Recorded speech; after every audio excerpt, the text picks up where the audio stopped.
Cambridge IELTS 2, Test 4. Now turn to Section 1. Paul is renting an apartment.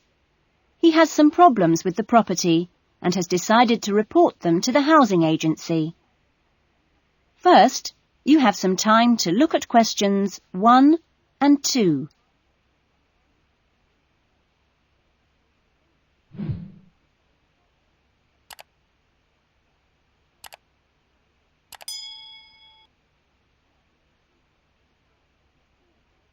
You will see that there is an example that has been done for you.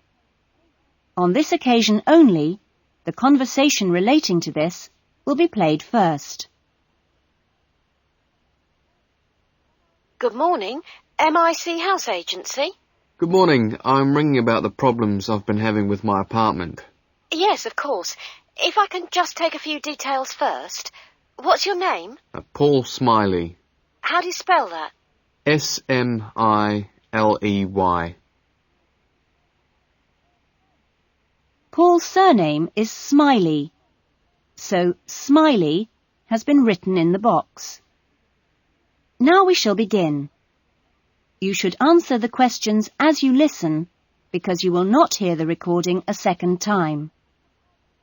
Now listen carefully to the conversation and answer questions 1 and 2. Good morning, MIC House Agency. Good morning. I'm ringing about the problems I've been having with my apartment. Yes, of course. If I can just take a few details first. What's your name? Paul Smiley. How do you spell that? Smiley. Okay. And what's the address? Apartment 216 Rose Lane. Rose Lane. And that's in? In Newton. Oh, yes, I know the property. Could I just ask how long is the lease? It's for 1 year. Huh? And you moved in? Last week, on 27th of June. Fine, thank you.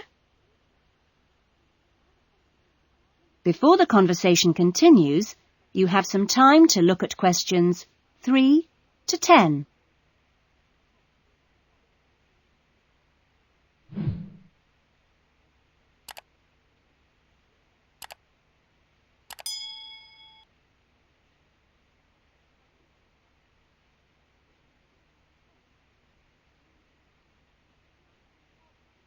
Now listen carefully and answer questions 3 to 10.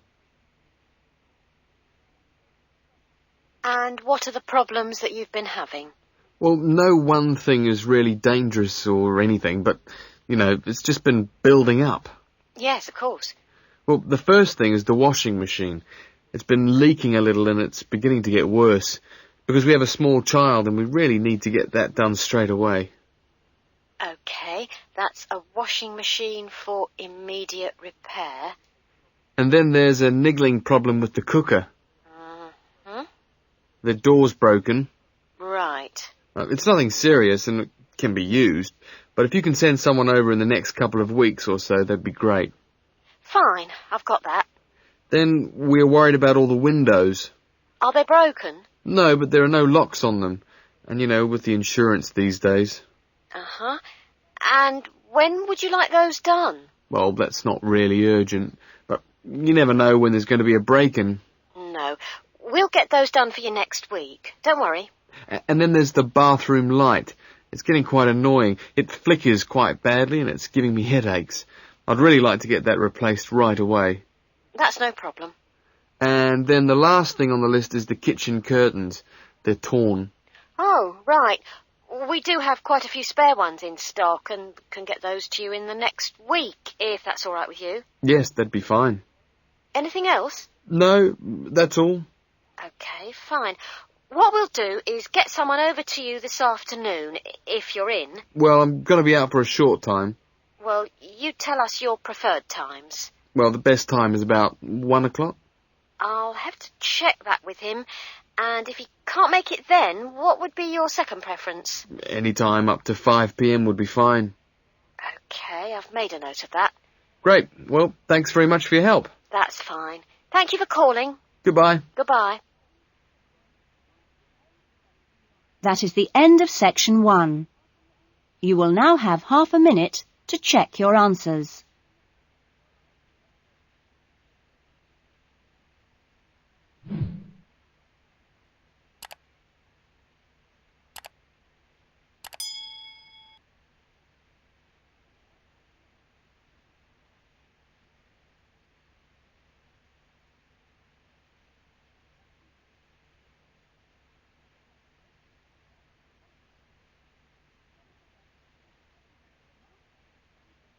Now turn to section 2.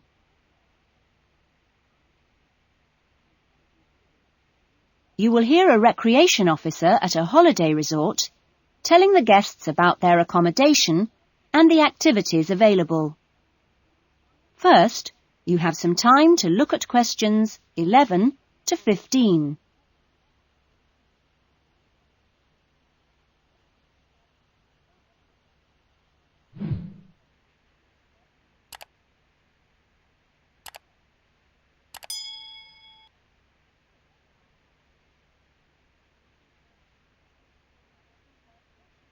Now listen carefully to the first part of the talk and answer questions 11 to 15.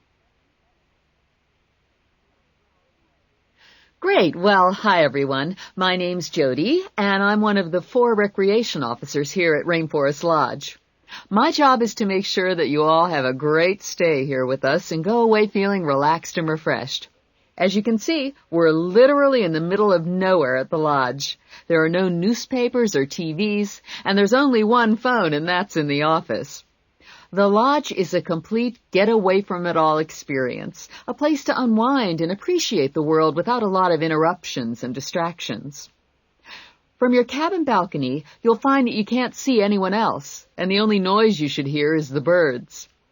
When the luggage comes, one of the guys will take it across to your cabin for you and make sure you know the way back here to the main center for dinner in the restaurant. Dinner will be served in about an hour or so. All the times of each day's activities are printed on the blue sheet you should have got in the information guides that were handed out on the coach. Each explorer trip has a different focus, so it doesn't matter how many you do or on what day, because there's always something new to discover in the rainforest.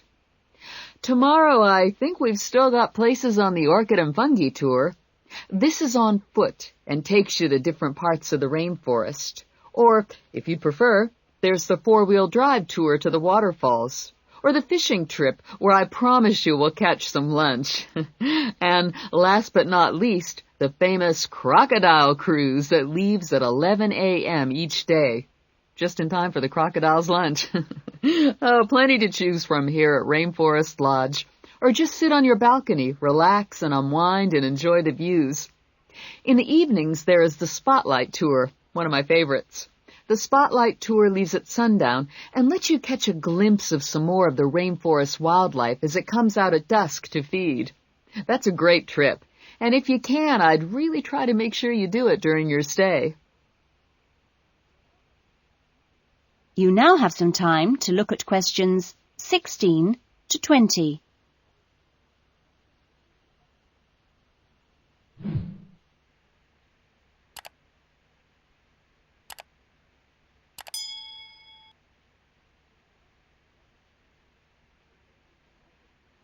Now listen to the rest of the talk and answer questions 16 to 20. You've chosen to visit the rainforest in March, which is just at the end of the wet season, so you'll soon notice how well the waterfalls are running and also how damp the ground is. Things can tend to get a bit slippery, too, so if you didn't bring any walking boots, I'd advise you to hire some from the office. You'll also be much better off in long trousers rather than shorts, because they will give your legs more protection. And socks are a good idea, too. There's no need to be nervous of the rainforest, provided that you treat it with respect and common sense. Most of the animals and wildlife are gentle and harmless. There are some venomous snakes to beware of, but really, they're much more frightened of you than you are of them. The other thing is that certain plants can cause irritation if you touch them with bare skin. Well, That's about all for the time being. The guys are here to take you and your luggage to the cabins. That is the end of section 2. You will now have half a minute to check your answers.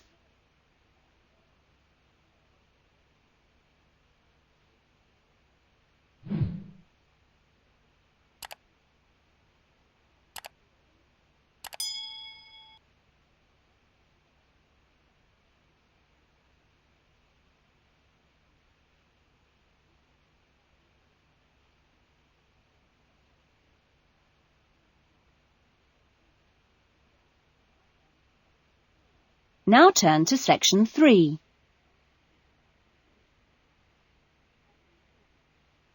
You will hear a conversation between a counsellor and a student named John.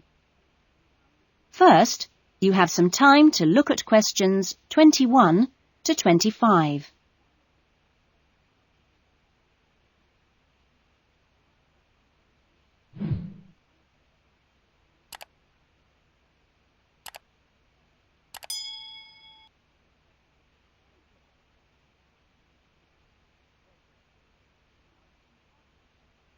Now listen carefully to the conversation and answer questions 21 to 25.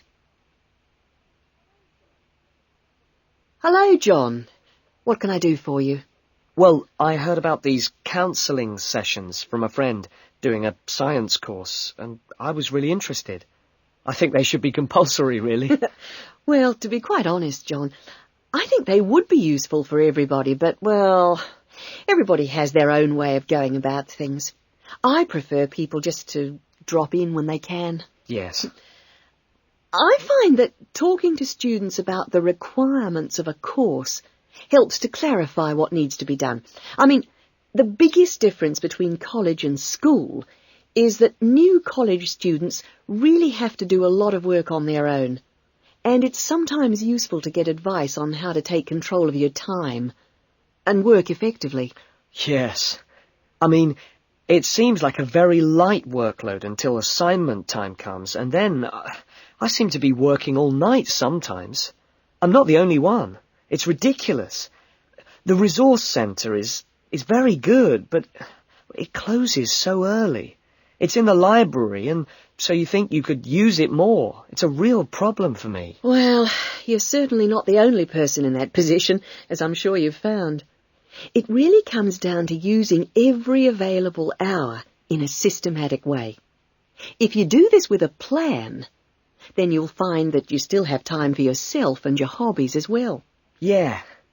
I've heard from Thomas that you made him a sort of plan like this, and he's going away for the weekend with all his work handed in, whereas I haven't even started. I need to find out a few more things about you first. I'll give you this form to fill in about your lectures and things before you leave. You now have some time to look at questions 26 to 30.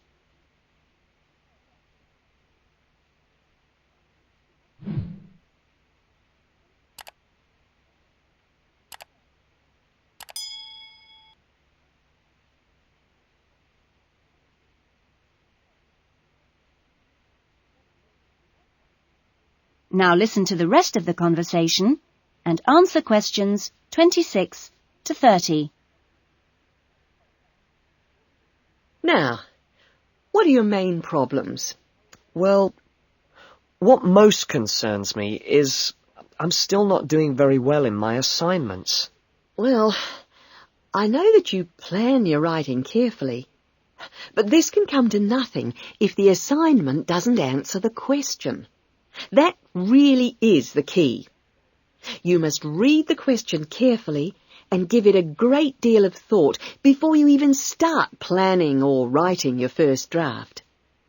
It's also vital to check your work for errors.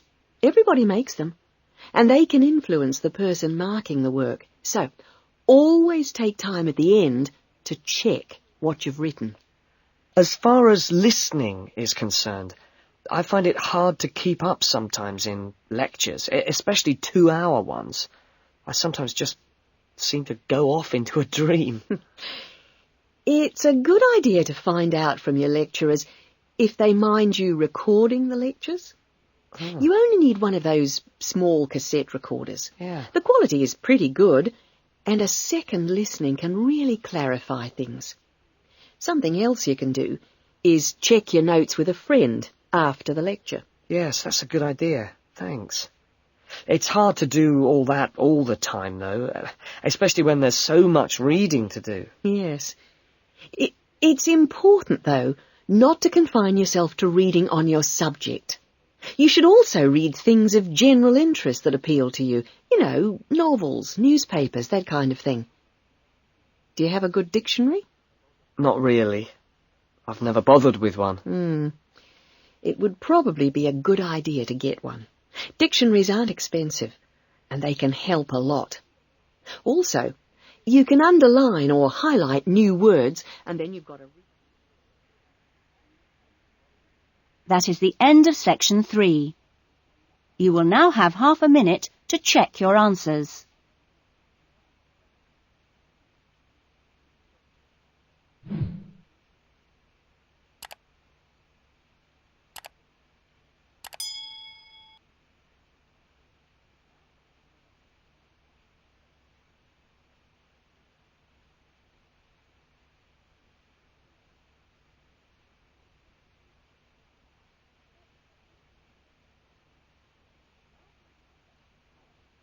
Now turn to section 4.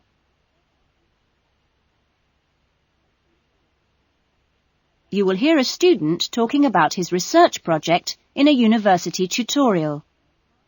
First, you have some time to look at questions 31 to 40.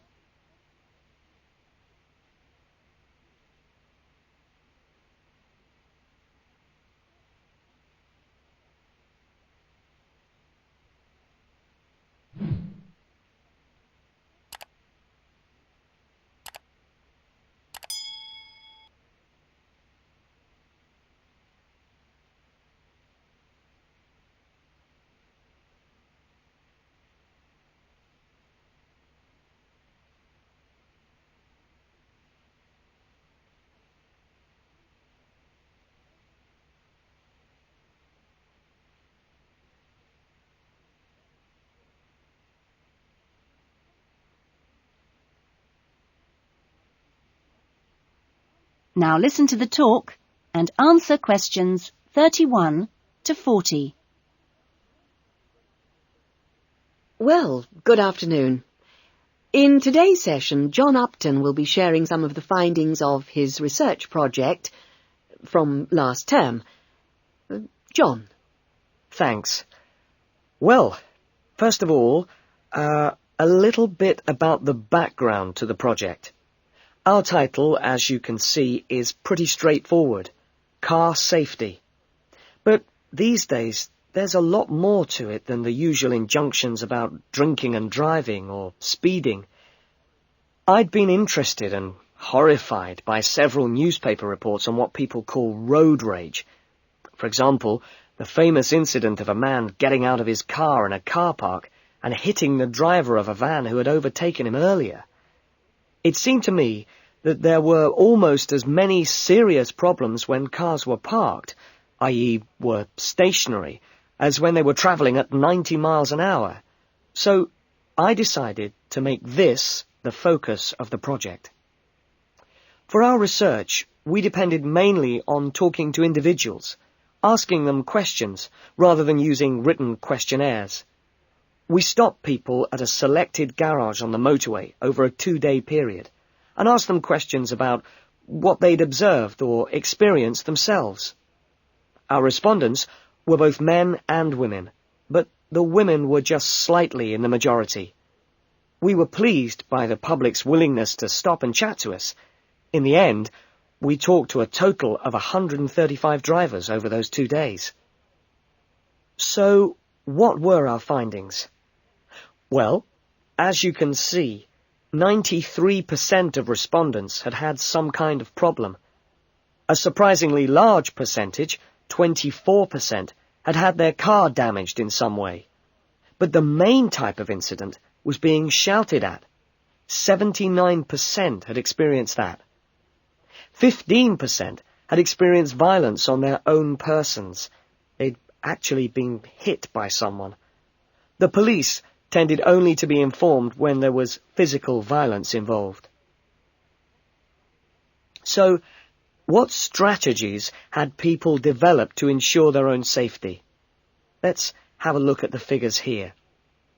Well, first of all, it was quite striking that there were often distinct answers from the men and women. It was mainly women, for example, who said one shouldn't ever stop to find out how to get somewhere, whereas it was men who said you should try to avoid looking directly at other drivers. Both men and women... it was women who said you had to tell someone when you were due to get to a particular destination. Then, I had thought that it would be mainly men, but both sexes made the point that it's much safer to get keys out well in advance as you go towards your car. Men were very aware that muggers or whatever might be concealed behind the car. They also made the point that you should leave plenty of room when you park your car, so you can make a quick getaway if you need to. Finally, locking doors at all times.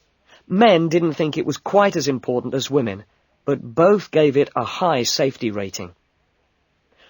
When we asked them what they thought the best improvements had been in the last 5 years in helping with road rage problems... That is the end of section 4. You will now have half a minute to check your answers.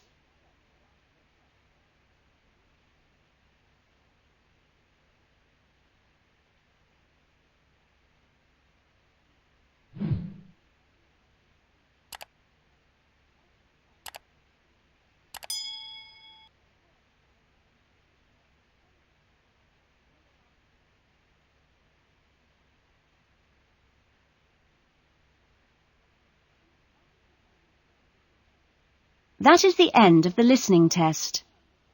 In the IELTS test, you would now have 10 minutes to transfer your answers to the listening answer sheet.